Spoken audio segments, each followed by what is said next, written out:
Let's get into some new music releases. Lola Brooke, So Disrespectful. How you feel about Lola? I like Lola. I really want her to win. I feel like being from Brooklyn, you know that she's been doing this for a very long time. Yeah.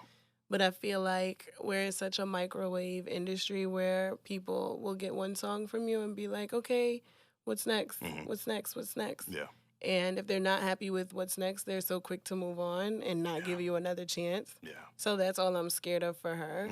Because I definitely want her to win. Yeah. She's talented. She loves to rap. But again, in this generation, too, it's more about like, I hate using the word clout because that's not the right word. But it's more about like mainstream, what people will like. Yeah.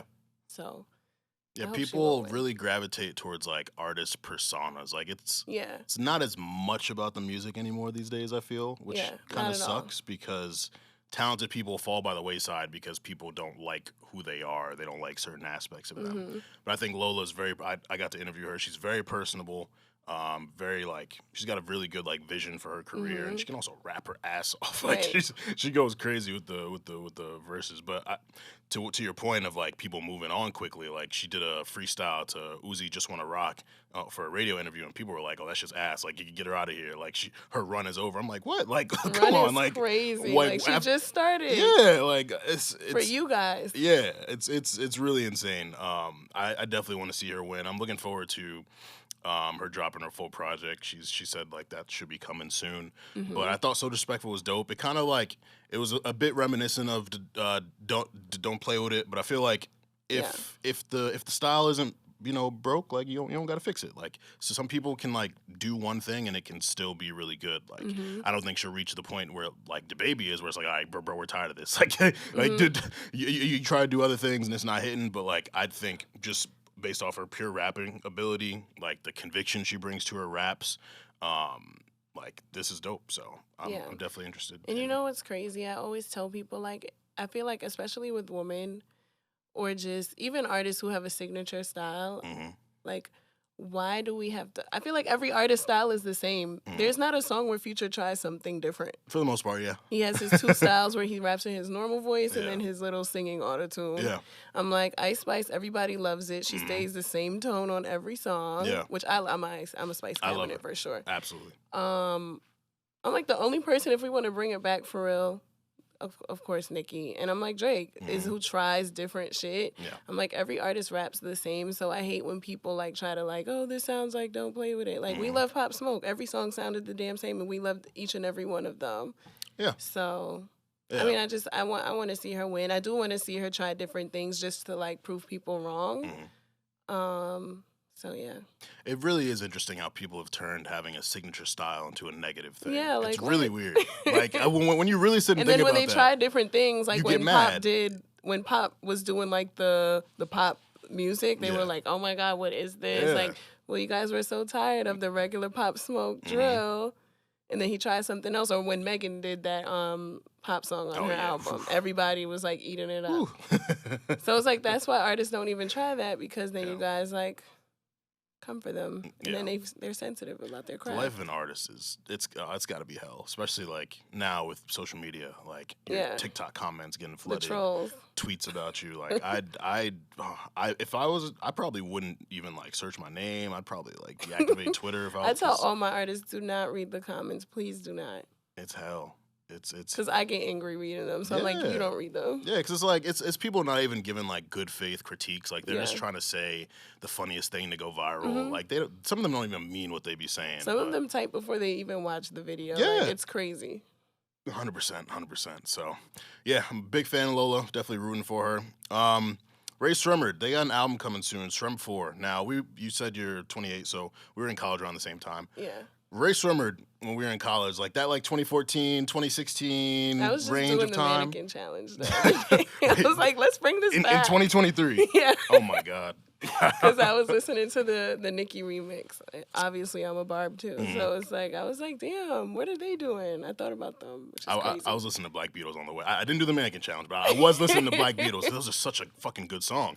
Yeah. But that era where they had like No Type and what other songs? Throw Some Mo with Nicki. Like Rae Sremmurd was those guys. Like very impactful when we were in college, and then like their third album, I think it was like 2018, kind of didn't hit like that. And it's felt like they've been trying to regain momentum, kind of get back to where they were. Do you feel like the ship has sailed for Rae Sremmurd? Like, do you feel like I mean, I don't know if they should strive to get back to that 2014, 2016 time, because some of those moments you can't recapture, but they are still very talented. So, like, what do you feel about Rae Sremmurd at this stage of their career? I think with them, because they've already made it so far, there's a chance. But I always tell people with artists, if they're in like that middle of like, I had 1 or 2 songs and I'm trying to make it again, it's a very small window. And if it closes, it closes. Yeah.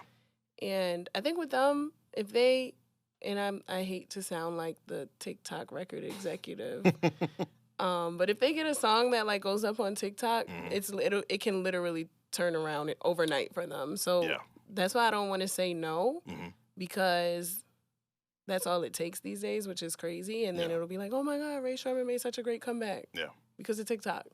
That's really how it is. And I think they are capable of like doing a good TikTok record. Yeah. So I wouldn't count them out. They've dropped a few singles recently, like Tanisha was the most recent one. I really like that. Like the music's been good. It just hasn't been catching on the same way like their early stuff was. And I think, you know, so much time passing. Like some people just naturally move on from artists, especially if you're not as present as you were. Like they had Srem Life in 2014, Srem Life 2 2016, 3 in 2018. It's been 5 years since they last dropped an album, and Sway Lee's been doing his solo thing. So I think people got accustomed to Sway Lee doing the pop type stuff, and they kind of maybe moved on from Rae Sremmurd. So I'm interested in seeing what the reception to their upcoming album will be, because like I said, they've been dropping good stuff, but it just hasn't had the same momentum as before. Yeah, and you bring up a good point of like being in college. I feel like the last of the college kids was probably our generation. 100%. And I feel like artists, of course, you are your fan base. And we weren't necessarily fans of them, but they made really good music for us at that time. Yeah. So every song they dropped was like our thing. You was hearing it. But it wasn't like when now we're in different places and they're dropping new music, it's kind of like, I don't need to check it out. And the new college kids are not as turned, so I don't feel like. I don't know what happened. I don't know either. like I obviously don't spend much time on Cornell's campus anymore. But like the last time I went, it just felt so different. Like at Kickbacks, it was very quick. It was a quick turnaround. Yeah. I was supposed to graduate in 2016, and I graduated in 2018. And that last year on campus, all the kids really were not like going out. And So I remember I used to go out, and we used to be doing like, we were on Blackboard, like at parties, like submitting stuff. So like, I don't know, the new kids are really focused, and they're like, let's just work. We're not going out. And just spending all day making TikToks, scrolling. TikTok heavy. Streaming video games and shit. Yeah. Man. No real life fun. Terrible. But, you know, I'm still a fan of Rae Sremmurd. I'm definitely hoping for the best for them. Because that's the one thing I hate is, like, people will so quickly forget what an artist did. Like when maybe presently they're not as hot as they used to be. Like, oh, they're washed up, they ain't got it anymore. Like, what? I don't think so. I think maybe you're just moved on from them. You're interested in other shit. But like, what they gave us those first 2 albums is like indelible. So I'm always gonna think like they have a chance to like make some shit and like, you know, impact music. So for sure, I'm looking forward to it. Blxst dropped an EP, Just for Clarity 2. Love Blxst. He's like, his consistency is crazy. Like he's another one who makes a lot of the same shit, but it's so good. Like it's like you really don't need to you don't gotta switch it up, bro. Like I like all of these songs. Similar tempo, similar cadence, similar production. He'll get like a rapper who can, you know, fit into those pockets, and it hits every time. And a really good Roddy Ricch feature on here. I'm Passionate. Keep Calling is my shit. I've been listening to that aggressively. So yeah, I really like this EP. How you feel about Blxst? I have to listen to it. Oh, okay. Don't judge me. No. So I'm getting more into listening to R&B. It's been very therapeutic. You did mention you're not an R&B girl. That's interesting. So, and when I say this, people are like, "Oh my God!" Like, I'm like, I like if I'm listening to R&B, it's like one extreme or the other. Like I'm Jagged Edge 112. Okay. Or I'll do like a Summer Walk or like a toxic R&B. Got you. I don't like the music about women crying about men. It doesn't put me in a good mind space. I never loved it, even when I was small. But now I'm trying to like get into it because I feel like I did myself a disservice by just like, all right, I'm not listening to this because I really do. I love like rap and like trap and drill and like all the ghetto shit. So I'm gonna try to like I'm switching it up. So I have been getting more into it, and I do like SZA a lot. She's great. I went to her show and I was just like so amazed at just her growth as an artist, but the actual performance and the stage setup was amazing. Yeah. And her fans were like, it was really, Madison Square Garden was like really sold out. It looked great. Like, it was sold out. So I'm like, you know what? There's a reason people like this. Let me listen more. So I'll tap in with you too, because I'm like, I know Kojo will hold me down because he judges me the most. Like, you don't even like this stuff, so I'm gonna listen. That's gonna be the first thing I'm gonna do today. Kojo's definitely an R&B thug. Yeah, like I think that's where he and I connect a lot, and he and I have like, there's a running thing on this show where people think we don't like Summer Walker. We do. Wait. We do. We like Summer Walker. It was just Over It. We thought was good. Like people were calling Over It a classic. Saying it was the best R&B album of the decade. She did great with that though. It's a really good album. The numbers were crazy. Absolutely. Classic. I don't know about that. You know. But I think it was a no skip like. Yeah, it was a great like, and also when I listen to music, sometimes it's kind of crazy. I don't know if this is just from working in music or just how I am. Like sometimes I don't listen to the words the first time. I just like to listen to like how it is sonically, and it just flowed. The whole thing just flowed. That I was like, this is really good. Like every song flows into one another. That you listen to it from start to finish. Yeah. And I'm also like very serial killer because sometimes I listen to albums first on like shuffle. Oh my God. Yeah.